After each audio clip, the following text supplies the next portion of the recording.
Hey, it's Jim from Delano Mountain Custom Models. I got a chance to do a flash code update on an MTH SD70aCe and do the custom weathering. This is for a client in Russia. So why don't we just take a quick look at this guy.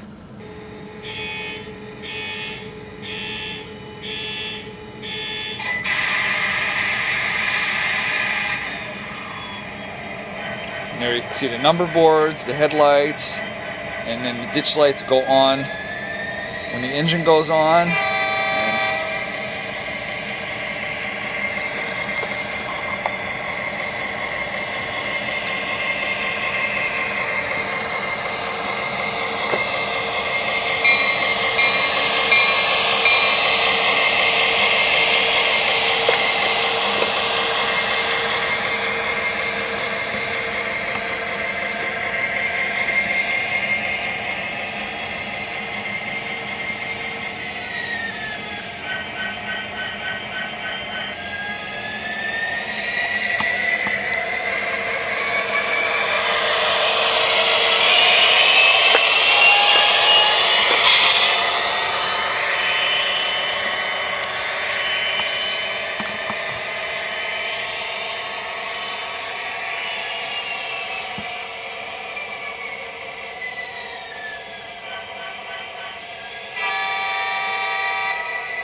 that's basically it. Thanks for watching.